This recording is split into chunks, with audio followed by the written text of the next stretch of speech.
Tu es mon papa, tu savais?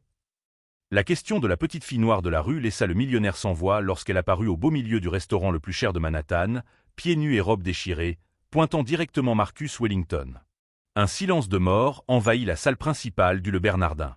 50 personnes de la haute société arrêtèrent de mâcher leur plat à $300 pour observer cette scène étrange.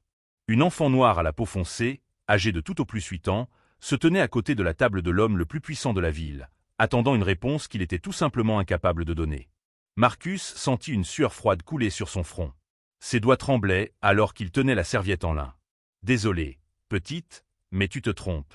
Je ne t'ai jamais vue de ma vie. » Sa voix sortit plus dure qu'il ne l'aurait voulu, mais la panique le submergeait. « Je ne me trompe pas, monsieur. » La fillette ouvrit un petit sac usé et en sortit une photo froissée. « Regardez. Toi et maman dans le parc, tout heureux. » Les mains de Marcus tremblèrent violemment quand il prit la photo. C'était impossible. C'était lui, 15 ans plus jeune, enlacé avec Keisha Washington, la femme noire qu'il avait aimée plus que sa propre vie. La femme qui avait disparu sans explication au sommet de sa carrière. Celle qu'il avait laissée briser, sans comprendre pourquoi. Où as-tu trouvé ça? Marcus parvint à peine à murmurer ces mots. C'était ta maman. Elle regardait toujours cette photo quand elle était très triste. Elle disait que tu étais un homme bien, mais qu'il s'était passé quelque chose de mal entre vous. La fillette s'essuya le nez avec le dos de sa main sale. Je m'appelle Zara. Zara Washington Wellington. Le nom frappa Marcus comme un coup de poing dans le ventre. Washington Wellington. Elle avait utilisé son nom de famille. Cela signifiait que, non, c'était impossible. Keisha lui aurait dit si elle avait été enceinte. Ils s'aimaient. Ils avaient des projets. Ils allaient se marier. Ta maman, où est-elle? Marcus tenta de reprendre son souffle, mais il sentait qu'il allait s'évanouir sur le champ.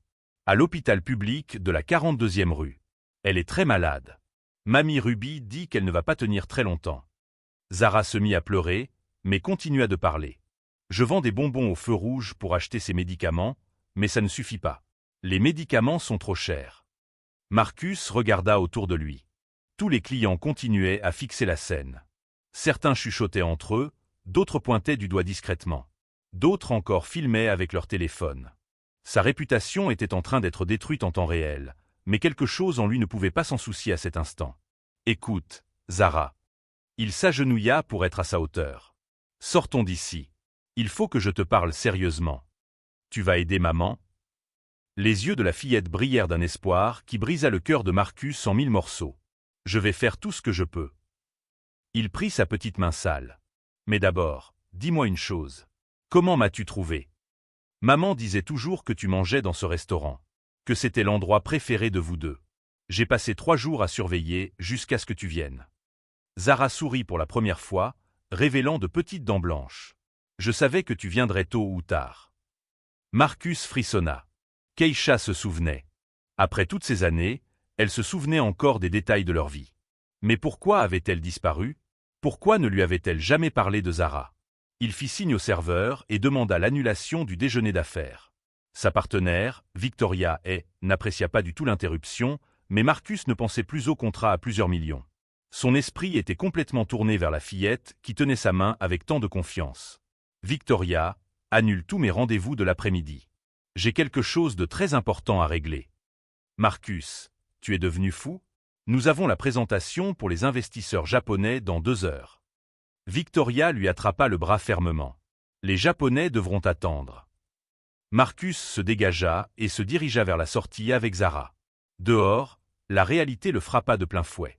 Si Zara était vraiment sa fille, cela voulait dire que Keisha avait élevé seul un enfant pendant 15 ans. Malade, pauvre, désespéré. Pendant que lui construisait un empire et vivait dans le luxe. Mais quelque chose ne collait pas dans toute cette histoire. Keisha n'était pas le genre de personne à fuir sans explication. Elle était courageuse, directe, honnête. Il s'était passé quelque chose pour les séparer, et Marcus allait découvrir quoi. Si cette histoire pleine de rebondissements et d'émotions vous plaît, n'oubliez pas de vous abonner à la chaîne pour suivre chaque détail de ce voyage qui va changer la vie de tous ceux qui y sont impliqués. L'odeur de désinfectant et de désespoir frappa Marcus dès qu'il mit les pieds dans l'hôpital public. Zara courait devant, ses pieds nus résonnant sur le sol froid du couloir. Elle connaissait chaque recoin de cet endroit comme s'il s'agissait de sa seconde maison.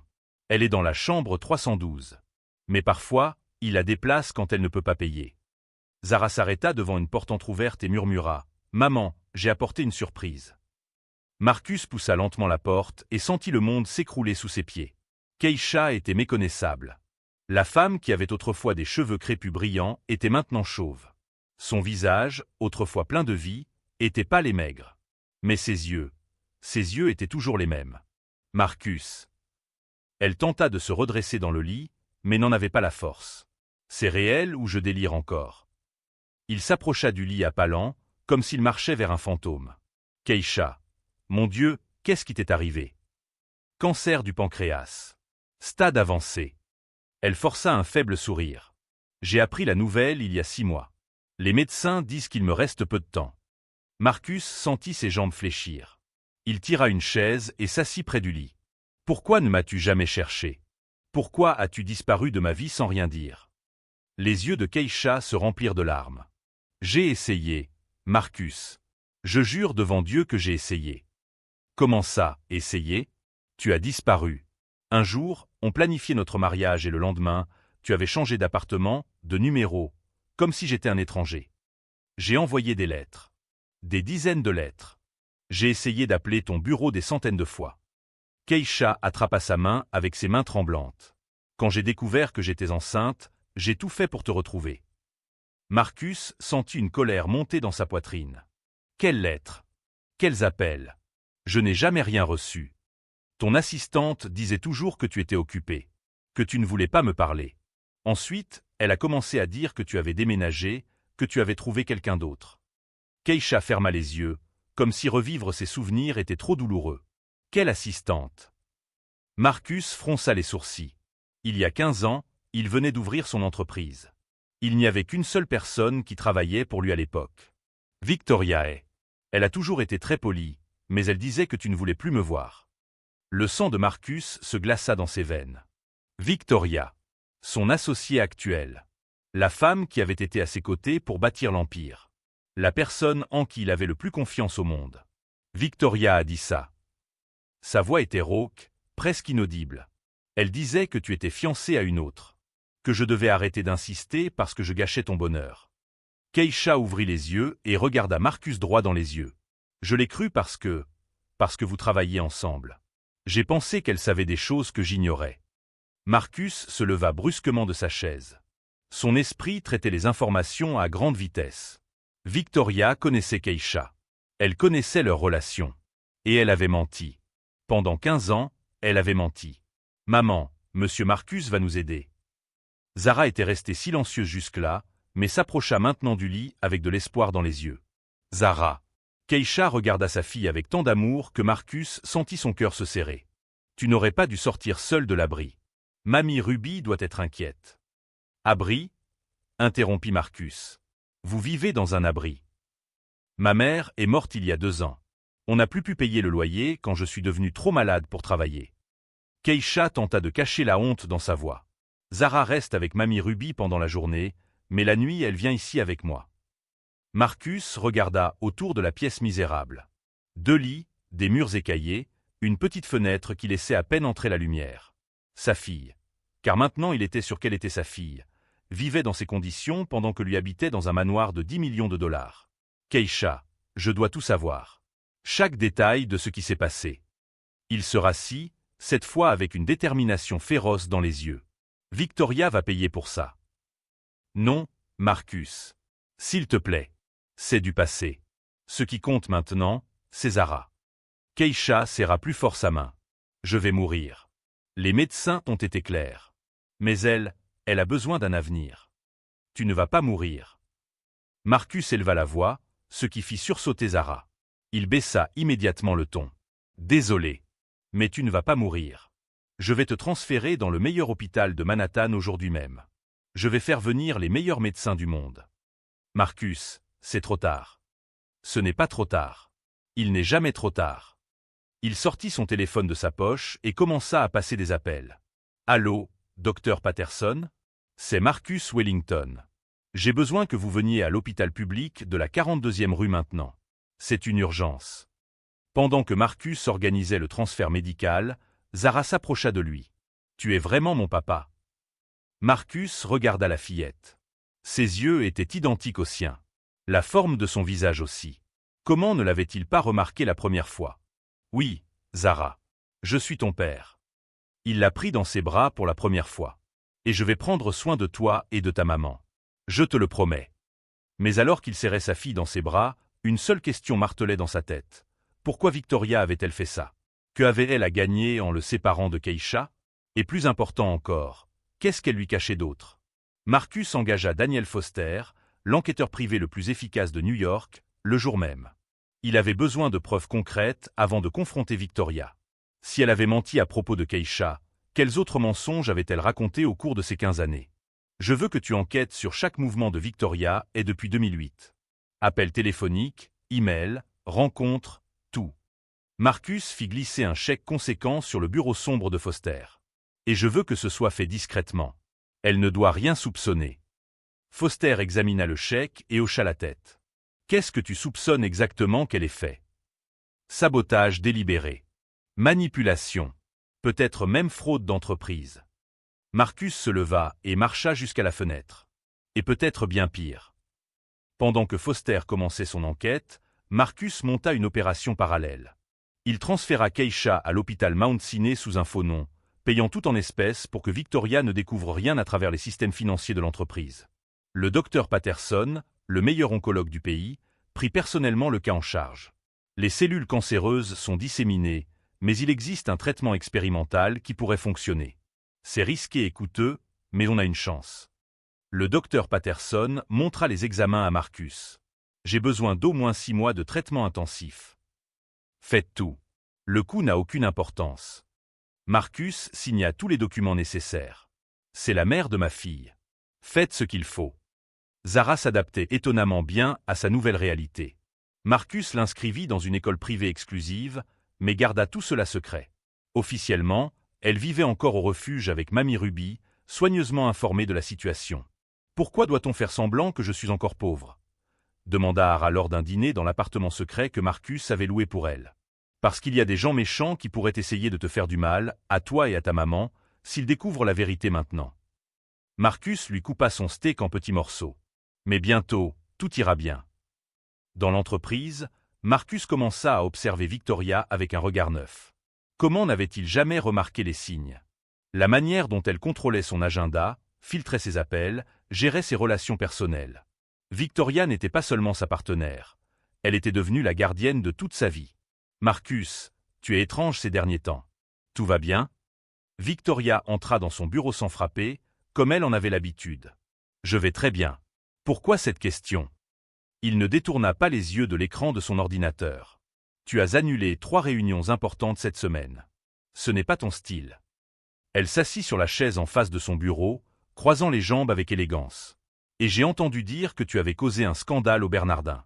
Les gens en parlent. » Marcus la regarda enfin. Victoria était une femme attirante, toujours impeccablement habillée, toujours efficace. Mais maintenant, il voyait autre chose dans ses yeux. Quelque chose de froid et calculateur. Quel genre de scandale? Il testait. Une petite fille noire des rues t'a appelé papa devant tout le monde. Ça a dû être embarrassant. Victoria sourit, mais ce sourire ne parvint pas à ses yeux. J'espère que tu ne lui as pas donné d'argent. Ces enfants sont entraînés pour escroquer. La colère monta dans la poitrine de Marcus, mais il se contint. Tu as raison. C'était probablement une escroquerie. Bien sûr que c'en était une. Tu es très généreux, Marcus. Parfois, tu as besoin de quelqu'un pour te protéger de ce genre de situation. Victoria se pencha en avant. C'est pour ça que je suis là. Ce soir-là, Daniel Foster appela avec ses premières découvertes. Marcus, tu ferais mieux de t'asseoir pour entendre ça. La voix de Foster était tendue. Victoria, elle n'a pas seulement intercepté les communications de Keisha. Elle a falsifié des documents, soudoyé du personnel et engagé des gens pour surveiller Keisha et s'assurer qu'elle ne t'approche jamais. Continue. Marcus sentit son sang bouillir. Ce n'est pas tout. Elle a détourné 2 millions de dollars du compte de l'entreprise au fil des années, en utilisant des sociétés écrans. Et j'ai trouvé quelque chose de très troublant. Foster fit une pause. Elle a engagé un avocat spécialisé en garde d'enfants il y a 3 mois. Garde d'enfants. Marcus ne comprenait pas. On dirait qu'elle se préparait à une bataille juridique pour Zara, au cas où la fillette apparaîtrait dans ta vie. Elle avait déjà des documents prêts remettant en question ta capacité parentale, alléguant une instabilité émotionnelle, une addiction au travail, des relations inappropriées. Marcus raccrocha et frappa le mur. Victoria avait tout planifié. Non seulement elle l'avait séparé de Keisha, mais elle se préparait à lui voler sa fille aussi. Le lendemain, Marcus rendit visite à Keisha à l'hôpital. Elle répondait bien au traitement, mais restait très faible. « Comment as-tu su où j'étais » demanda Keisha en lui tenant la main. « Zara m'a retrouvé. Notre fille est plus courageuse que nous deux réunis. » Marcus l'embrassa sur le front. « Keisha, il faut que tu sois forte encore un peu. Je vais faire tomber Victoria, mais je dois le faire comme il faut. » « Qu'est-ce que tu vas faire ?»« Utiliser ses propres armes contre elle. Je vais la faire avouer tout devant des témoins. » Marcus se leva, les yeux brûlants de détermination. « Et ensuite je m'assurerai qu'elle ne puisse plus jamais faire de mal à qui que ce soit. » Mais Marcus ne savait pas que Victoria avait déjà découvert ses enquêtes. Et elle préparait une attaque qui pourrait détruire tout ce qu'il aimait. Assise à son bureau, Victoria ouvrit un dossier contenant des photos de Keisha à l'hôpital, de Zara dans sa nouvelle école, et de Marcus entrant dans l'appartement secret. Elle sourit froidement et composa un numéro. « Allô, services sociaux ? Je voudrais signaler une enfant noire en situation de risque. » Marcus a reçu l'appel à 6 heures du matin. C'était le directeur de l'école de Zara. « Monsieur Wellington, les services sociaux sont venus ici. Ils ont emmené Zara sous prétexte de négligence parentale et de falsification de documents. » La voix du directeur était tremblante. Ils ont dit que vous aviez enlevé une enfant noire de la rue et falsifié des papiers d'adoption. Le téléphone glissa des mains de Marcus. Victoria avait joué la carte la plus sale possible. Elle savait exactement où frapper pour causer le plus de douleur. Daniel Foster arriva à l'appartement de Marcus 20 minutes plus tard avec un dossier plein de preuves. « J'ai tout ce dont vous avez besoin pour détruire Victoria. Enregistrement d'appel, documents falsifiés, preuves de détournement d'argent. » Foster posa le dossier sur la table. « Mais Marcus, elle a été plus intelligente que nous le pensions. » « Comment ça ?» Marcus enfilait rapidement sa chemise, se préparant à sortir. « Elle a orchestré un piège légal parfait. En vous accusant d'enlèvement et de falsification, elle s'est présentée comme la personne inquiète qui a découvert le crime. » Foster secoua la tête. « Si vous l'exposez maintenant, cela ressemblera à une vengeance d'un homme désespéré essayant d'échapper aux accusations. » Marcus s'arrêta de s'habiller. « Alors que dois-je faire ? » « Nous allons la faire tout avouer. Et nous allons enregistrer. » 2 heures plus tard, Marcus était assis dans la salle de réunion de l'entreprise, faisant semblant d'être normal. Il avait demandé à Victoria d'organiser une réunion d'urgence avec tous les principaux investisseurs pour discuter des fausses accusations qui circulaient. Victoria entra dans la pièce radieuse, visiblement satisfaite de son coup fatal. « Marcus, ne t'inquiète pas. Nous allons éclaircir toute cette confusion concernant l'enfant noir. » Elle s'assit à côté de lui, posant la main sur son épaule de manière protectrice. « J'ai déjà parlé avec nos avocats. Nous prouverons ton innocence. » « Victoria, je dois comprendre une chose. » Marcus la regarda droit dans les yeux. « Comment as-tu su pour Zara si rapidement ? Je ne l'avais encore dit à personne. » « Eh bien, » Victoria hésita une seconde. « Tu sais que je m'inquiète toujours pour toi. J'ai des personnes qui m'informent quand quelque chose peut affecter notre entreprise. » Les 5 principaux investisseurs étaient assis autour de la table, observant la conversation avec curiosité. Aucun d'eux ne savait que chaque mot était enregistré par des micros cachés que Foster avait installés. Des personnes qui t'informent. Marcus fit semblant d'être confus. Quel genre de personnes ? Victoria se rendit compte qu'elle en avait trop dit, mais il était trop tard. Son arrogance avait parlé plus fort. Marcus, s'il te plaît. Tu as toujours été très naïf. Quelqu'un doit te protéger des escrocs et des opportunistes. Elle sourit avec condescendance. Comme cette Keisha Washington. Dieu merci, j'ai réussi à l'éloigner de toi avant qu'elle ne ruine ta vie. Le silence dans la pièce était assourdissant. Victoria venait d'avouer, devant 5 témoins, qu'elle avait délibérément interféré dans la vie de Marcus. Tu as éloigné Keisha de moi. Marcus se leva lentement. Bien sûr. C'était une serveuse noire sans éducation qui ne voulait que ton argent. Victoria se leva aussi, son masque tombant enfin. Je t'ai sauvé d'un mariage désastreux avec quelqu'un de classe inférieure. Et ma fille, tu m'as aussi sauvé de ma propre fille ? La voix de Marcus était chargée de colère contenue. Cet enfant n'est pas ta fille. C'est une arnaqueuse entraînée que la mère malade a envoyée pour extorquer de l'argent. Victoria cria, perdant totalement son calme. J'ai passé 15 ans à construire cet empire à tes côtés. Je mérite d'être ta partenaire, pas une quelconque femme noire qui est arrivée avec un enfant. Robert Chen, le principal investisseur chinois, se leva de sa chaise. Mademoiselle, admettez-vous une ingérence criminelle dans la vie personnelle de M. Wellington. Victoria réalisa l'énorme erreur qu'elle avait commise. Elle regarda autour de la table et vit les expressions de choc et de répulsion sur les visages de tous les investisseurs. Je protégeais les intérêts de l'entreprise. Elle bafouilla, essayant de se reprendre. Non, Victoria. Tu protégeais tes propres intérêts. Marcus se dirigea vers la porte et l'ouvrit. Daniel Foster entra avec 2 policiers et un procureur. Messieurs, voici Victoria. Elle est arrêtée pour détournement de fonds, falsification de documents, ingérence illégale dans les communications et complot. C'est un piège, cria Victoria alors qu'on lui passait les menottes. Marcus, tu ne peux pas me faire ça. Je t'aime. Je t'ai toujours aimé. J'ai tout fait par amour. La dernière confession de Victoria résonna dans la pièce. Elle avait détruit la vie de Keisha, séparé une fille de son père, et volé de l'argent à l'entreprise. Tout cela par amour obsessionnel et non partagé. Le docteur Patterson appela Marcus au moment exact où Victoria était emmenée. Marcus, j'ai une excellente nouvelle. Le traitement expérimental de Keisha fonctionne mieux que prévu. Les cellules cancéreuses régressent significativement. Marcus quitta la salle de réunion et alla directement au service social. Avec les enregistrements de la confession de Victoria et tous les documents prouvant sa paternité, Zara fut libérée en 2 heures. Papa. Zara courut dans ses bras dans le couloir de l'administration publique. Je savais que tu viendrais me sauver. Ce soir-là, Marcus était assis près du lit de Keisha à l'hôpital, avec Zara dormant sur le canapé à côté. Keisha avait visiblement meilleure mine, avec plus de couleur au visage et de l'éclat dans les yeux. C'est fini, Keisha. Victoria va en prison. Toi et Zara êtes en sécurité. Marcus embrassa doucement sa main. Comment as-tu obtenu des preuves contre elle? Marcus sourit. J'ai utilisé l'arme la plus puissante contre des gens comme Victoria et j'ai laissé sa propre arrogance la détruire. 6 mois plus tard, Marcus était au premier rang de l'église, ajustant nerveusement sa cravate. Keisha marchait vers l'autel dans une robe blanche simple, mais rayonnante. Ses cheveux crépus avaient repoussé, volumineux et brillants. Le cancer était en rémission complète. Zara tenait les alliances, portant une robe rose qu'elle avait choisie elle-même. La fille qui autrefois était entrée pieds nus dans un restaurant de luxe marchait maintenant avec la confiance de quelqu'un qui sait exactement où elle appartient. « Tu es belle, maman », chuchota Zara alors que Keisha passait près d'elle. La cérémonie était petite et intime. Seulement les vrais amis, grand-mère Ruby, quelques collègues qui comptaient vraiment.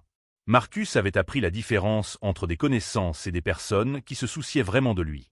Le docteur Patterson était parmi les invités, souriant fièrement de son travail. À côté de lui, Daniel Foster observait discrètement les environs, une vieille habitude d'enquêteur privé. Quand le pasteur demanda si quelqu'un s'opposait au mariage, Marcus regarda instinctivement derrière lui. Victoria épurgeait une peine de 8 ans de prison pour détournement de fonds, falsification et complot. Elle avait tenté plusieurs appels, mais les preuves étaient irréfutables. Moi, Marcus Wellington, je te prends, Keisha, pour épouse, dans la joie et la tristesse, dans la santé et la maladie. Sa voix se brisa à la partie santé et maladie. Ils avaient déjà affronté le pire que la vie pouvait offrir. Moi, Keisha Washington, je te prends, Marcus, pour époux. Keisha serra ses mains fermement. Pour toujours et à jamais. Quand ils s'embrassèrent, Zara applaudit si fort que toute l'église rit. La fille ne cachait pas son bonheur d'avoir enfin une famille complète. La réception eut lieu dans le jardin de la nouvelle maison que Marcus avait achetée. Pas un manoir ostentatoire, mais une maison confortable avec un grand jardin pour que Zara puisse jouer et une chambre spéciale pour grand-mère Ruby, qui faisait maintenant officiellement partie de la famille. « Papa, je peux faire un discours. » Zara tira la manche de la veste de Marcus pendant le dîner. « Bien sûr, princesse. » Marcus tapa sur son verre avec une cuillère pour attirer l'attention. « Ma fille veut dire quelques mots. » Zara monta sur une chaise pour que tout le monde puisse la voir. À 9 ans, elle avait développé une maturité impressionnante, mais gardait la douceur naturelle de l'enfance. « Je veux remercier toutes les personnes qui sont ici aujourd'hui. » Sa voix était claire et confiante. Il y a un an, J'étais une petite fille noire qui vendait des bonbons au feu rouge pour acheter des médicaments pour ma mère. Je n'avais pas de père, pas de vraie maison, et parfois rien à manger. Le public écoutait en silence respectueux. Mais je n'ai jamais abandonné la recherche de mon père. Maman disait toujours qu'il était un homme bon, qu'il s'était passé quelque chose de mauvais, mais qu'un jour la vérité allait apparaître. Zara regarda Marcus avec des yeux brillants. Et elle est apparue.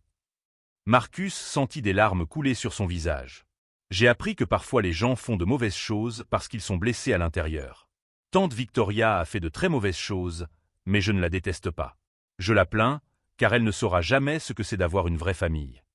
Keisha se leva et serra sa fille dans ses bras. La sagesse de cet enfant surprenait tout le monde constamment. Et j'ai appris que la famille, ce n'est pas seulement le sang. C'est des gens qui se soucient les uns des autres, qui restent ensemble dans les moments difficiles. Zara regarda grand-mère Ruby, qui pleurait d'émotion. Grand-mère Ruby a toujours été ma famille, même si elle n'est pas ma grand-mère de sang. Les applaudissements furent chaleureux et émouvants. Plus tard, quand les invités étaient déjà partis, Marcus, Keisha et Zara étaient assis sur la balançoire du jardin, regardant les étoiles. « Marcus, tu regrettes quelque chose ?» demanda Keisha en posant sa tête sur son épaule. « Je regrette de ne pas avoir plus lutté pour te retrouver à l'époque. D'avoir trop fait confiance à Victoria. D'avoir perdu tant d'années de la vie de Zara. » Marcus embrassa le sommet de sa tête. « Mais je ne regrette pas ce que nous avons traversé. La douleur nous a rendus plus forts. Et plus sages. » acquiesça Keisha. « Maintenant, nous connaissons la vraie valeur des choses. » Zara était presque endormie entre ses deux parents. « Papa, tu penses que d'autres enfants comme moi vont aussi retrouver leurs parents ?» Marcus réfléchit soigneusement à la question. Depuis que son histoire était devenue publique, des dizaines de familles séparées avaient demandé son aide. « Tu sais ce qu'on va faire, Zara ? Nous allons créer une fondation pour aider les enfants et les familles séparées par des gens mauvais. » Marcus y avait déjà pensé plusieurs fois. « Nous allons utiliser notre histoire pour aider les autres. »« Je peux aider aussi ?» s'enthousiasma Zara. « Bien sûr. Tu seras notre ambassadrice spéciale. » Keisha sourit. Qui mieux qu'un enfant qui a vécu ça peut parler aux autres enfants. 6 mois plus tard, la fondation Wellington Washington avait déjà réuni 50 familles. L'histoire de Zara avait inspiré des milliers de personnes à travers le pays. Et Marcus avait appris la leçon la plus précieuse de sa vie. Le vrai succès ne se mesure pas à la quantité d'argent à la banque, mais à la qualité des relations que nous construisons et à l'impact positif que nous avons dans la vie des autres. Parfois, les plus grandes bénédictions de la vie arrivent déguisées en plus grands défis. Et parfois, une simple question d'un enfant peut changer le monde entier. Si cette histoire a touché votre cœur et vous a fait réfléchir à ce qui compte vraiment dans la vie, n'oubliez pas de vous abonner à la chaîne pour plus d'histoires qui montrent le pouvoir transformateur de l'amour et de la persévérance.